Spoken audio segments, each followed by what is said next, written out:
मैं हूं पंकज मोगा। एक बार फिर से आपके सामने पूरी मार्केट एनालिसिस के साथ क्या हो रहा है, कैसे चल रहा है, कैसे चलेगा, क्या प्रेडिक्शंस आ रही हैं। Nobody has a crystal ball, I know, but we can see some things fundamentally, and how the world is behaving, how the governments are behaving, how the economies are behaving, आने वाले time में होने वाला क्या है। ये सारी चीज़ें काफ़ी प्रेडिक्टेबल हो जाती हैं कई बार कई सिचुएशन में। इसलिए ये एनालिसिस बहुत मायने भी रखते हैं कहीं कहीं हर जगह पे जो होता है।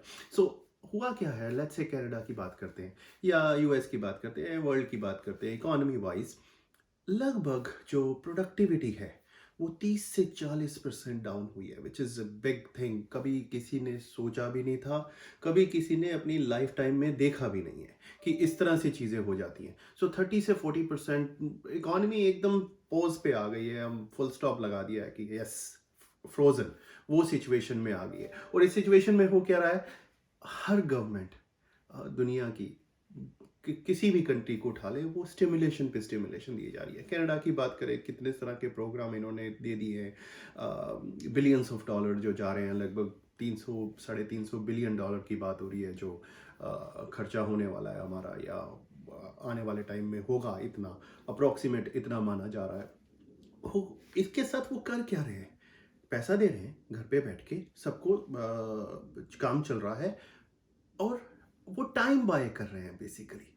वैक्सीन तो आनी है, ये तो कह नहीं सकते कि वैक्सीन नहीं आएगी। कुछ ना कुछ तो आएगा, कोई ना कोई मेडिसिन तो आएगी, चाहे उसको 6 महीने लगे, साल लगे, आना तो है। जिस तरह से रिसर्च चल रही है, हम एक वैक्सीन की बात नहीं कर रहे हैं, हम 10-15 वैक्सीन की बात कर रहे हैं, क्योंकि बहुत सारी कंट्रीज अलग अलग जगह पे इनकी रिसर्च में लगी हुई हैं। सो ये तो मान के चलें कि 10-15 में से 5-6 तो कामयाब हो ही जाएंगी, और 5-6 भी नहीं हुई, 2 भी कामयाब हो जाए 15 से, तो भी काम चल जाएगा। लेकिन वो उस बीच बीच का जो ये पीरियड है, उस पीरियड में इकोनॉमी को अलाइव रखने के लिए जितनी भी गवर्नमेंट है, कनाडा है, यूएस है, ये सारे स्टिमुलेशन दिए जा रहे हैं। तो बेसिकली आपको याद होगा 2008 में जब रिसेशन आया था, तो बेन बर्नैकी जो थे, यूएस के जो फेड हेड थे उस वक्त, उन्होंने उनकी जो पहली वाली स्टेटमेंट है, उन्होंने कहा था कि हम जरूरत पड़ी तो हेलीकॉप्टर से भी पैसा फेंकेंगे। सो उनका नाम ही हेलीकॉप्टर बेन बर्नैकी रख दिया गया था। सो वही सिचुएशन हो रही है। एक्चुअली तो हेलीकॉप्टर से ही पैसा फेंका जा रहा है, क्योंकि हर घर में आ रहा है, हर बैंक अकाउंट में पैसा पहुंच रहा है, जो भी अप्लाई कर रहा है उसको पैसा मिल रहा है। सो हुआ क्या है, इस केस में इकोनॉमी लाइव रखी गई है, उसको मरने नहीं दिया गया। हम नीचे नहीं जा रहे हैं, प्रोडक्टिविटी रुकी हुई है, लेकिन लोगों के पास पैसा है, वो खर्च पा रहे हैं, उनका जो बेसिक नेसेसिटीज़ हैं वो पूरी हो रही हैं इससे। और जो जॉब भी गई हैं, जितनी भी हम सुन रहे हैं जॉब चली गई हैं, ऑफिसेज बंद हैं, मेनली क्या हुआ है, लो पेइंग जॉब ज़्यादा गई हैं। जो हाई पेइंग जॉब थी वो अभी भी चल रही है। जो बड़े बड़े कॉरपोरेट्स थे, जो काम कर रहे थे लोग, वो घर पे बैठ के काम कर रहे हैं। आपने सुना ही होगा, जूम की जो सेल बढ़ गई है, जूम की सब्सक्रिप्शंस बढ़ गई हैं, लोग वर्चुअल मीटिंग्स कर रहे हैं, वेबिनार हो रहे हैं, आपस की जो डिस्कशन होनी थी वो सारी रिमोटली हो रही हैं। सो कितने ही तरह के प्रोग्राम यूज़ हो रहे हैं, और वो कंपनीज की सेल बढ़ गई हैं बल्कि। सो देखा जाए तो जो मेजर कॉरपोरेट्स थे जिनकी हाई पेइंग जॉब थी, वो तो वैसे के वैसे ही पड़ी हैं। और साथ में जो गवर्नमेंट जॉब है, वो भी वैसे की वैसे पड़ी हैं। ठीक है, लोग घर पे बैठे हैं, लेकिन उनको इनकम तो मिल रही है, गवर्नमेंट ने भी कोई पेमेंट बंद नहीं किया है। सो काम खत्म हुआ है। जो लो पेइंग जॉब्स थी उनमें ज़्यादा इफेक्ट आया है, और उनको पैसा दे दिया गया है। उनको सरवाइव करने के लिए गवर्नमेंट सपोर्ट कर रही है। मैं कनाडा की बात कर रहा हूँ, बाकी कंट्रीज में भी हो रहा है, लेकिन कनाडा में मेजरली वी नो कि जिनकी भी जॉब गई है वो $2000 अप्लाई करके ले सकता है। और स्टूडेंट तक को दे दिया है, एम्प्लॉयज़ के लिए एम्प्लॉयर्स को पैसा दे दिया है। तो ये सारी चीज़ें कनाडा में हो रही हैं। So we can see that. So अब क्या हो रहा है, ऐसी सिचुएशन में ये पैसा, मैं पिछली वीक भी यही बात कर रहा था, ये सारा पैसा काम करेगा जब हम वैक्सीन लेके आ जाएंगे। जब वैक्सीन आ चुकी होगी तो ये हमें पंप इन करेगा। बट एक क्वेश्चन मेरे पास काफ़ी आ रहा है कि अगर प्रोडक्टिविटी रुकी हुई है, बिजनेस रुका हुआ है, तो मार्केट्स क्यों अब जा रही हैं? सही सवाल है। वैसे मार्केट्स क्यों अप जा रही हैं? एक्चुअली हो क्या रहा है, ये बहुत बार होगा ऐसी चीज़। जब भी हम बेयर मार्केट में होते हैं, बेयर मार्केट में रैलीज़ आती हैं।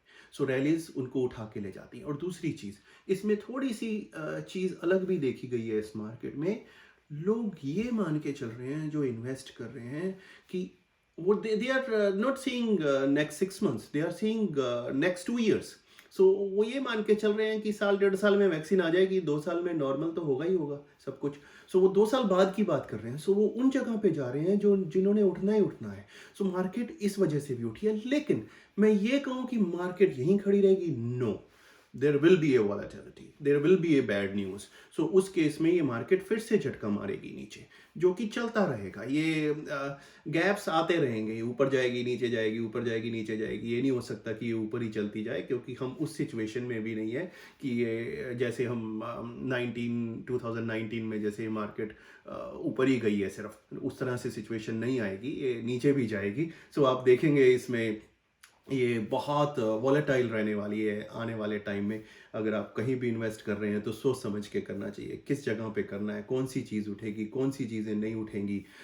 ये चीज़ें तो हमें देखनी ही पड़ेंगी। और मज़ेदार चीज़ ये है कि इस आने वाले टाइम में कुछ चीज़ों को बेनिफिट भी हो सकता है इससे।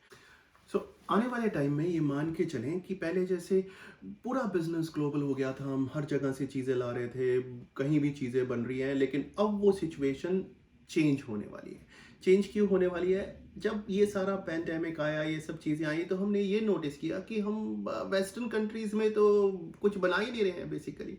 सारा कुछ तो हम एशिया से, उस एरिया से लेके आ रहे हैं। तो हमारे पास तो प्रोटेक्टिव इक्विपमेंट ही नहीं है, बेसिकली मास्क भी नहीं है, सैनिटाइजर्स भी वहाँ से बन रहे हैं, एंटीबायोटिक्स वहाँ से, मेडिसिन वहाँ से बन के आ रही हैं, वेंटिलेटर्स वहाँ से बन के आ रहे हैं। सो ये जो असेंशियल चीज़ें हैं, they will come back. Western countries क्या करेंगी कि वो सारी जितनी भी एसेंशियल सर्विसेज हैं, उसकी प्रोडक्शन अपनी कंट्रीज में करना चाहेंगी, which can be a beneficial to those kind of जो इंडस्ट्रीज हैं, उनको काफ़ी इस चीज़ से बेनिफिट भी होने वाला है। सो वो चीज़ें यहाँ वापस आएंगी। सो हम ये कह सकते हैं कि थोड़ा सा प्रोटेक्टिव एनवायरनमेंट होगा बिजनेस के मामले में, कि जो चीज़ें हमारी एसेंशियल नहीं हैं, वो चीज़ें वहाँ बनती रहेंगी या सस्ती बन रही हैं जहाँ से भी बनवाना है। लेकिन जो चीज़ें एसेंशियल सर्विसेज में आ जाती हैं, वो कंट्रीज़ अपने हाथ में रखना चाहेंगी, अपने पास रखना चाहेंगी, क्योंकि अब की बार उन्होंने बहुत बड़ा लेसन लिया है कि ये नहीं हो सकता। हम जो चीज़ें हमें ज़रूरी हैं वो बाहर से नहीं बनवा सकते। इंटरेस्ट रेट, यस, बहुत बड़ा इशू है इंटरेस्ट रेट का। क्या होगा?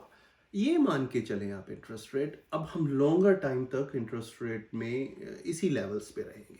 क्योंकि अगर हम इकोनॉमी को एक्सपेक्ट कर रहे हैं कि वैक्सीन आने के बाद ये इकोनॉमी ठीक होनी शुरू होगी, उसके बाद भी इसको जोर लगाते लगाते 6-7 महीने लग जाएंगे, 8 महीने लग जाएंगे, क्योंकि वैक्सीन देंगे, सबको टाइम लगेगा।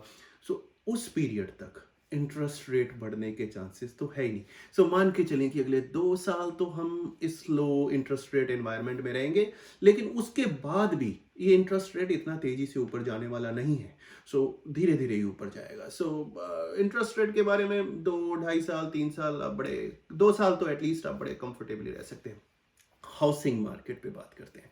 यस, हाउसिंग मार्केट को जो इम्पैक्ट आया है वो है इम्पैक्ट, लेकिन इतना ज़्यादा नहीं है, क्योंकि सप्लाई भी नहीं है मार्केट में। डिमांड नहीं है तो सप्लाई भी नहीं है। कोई बेचना भी नहीं चाह रहा और कोई खरीदना भी नहीं चाह रहा। कौन किसके घर पे जाके अभी देखना चाहेगा? और क्यों मैं अपना घर लगाऊंगा सेल पे भी, कि मेरे घर पे कोई आए और देखें, और आई डोंट नो उनको भी अगर कोविड है या नहीं है। सो बहुत सारी सिचुएशंस है यहाँ पे। सो एक्टिविटी रुक गई है, और ये सॉफ्टनिंग है और थोड़ा टाइम रहेगी।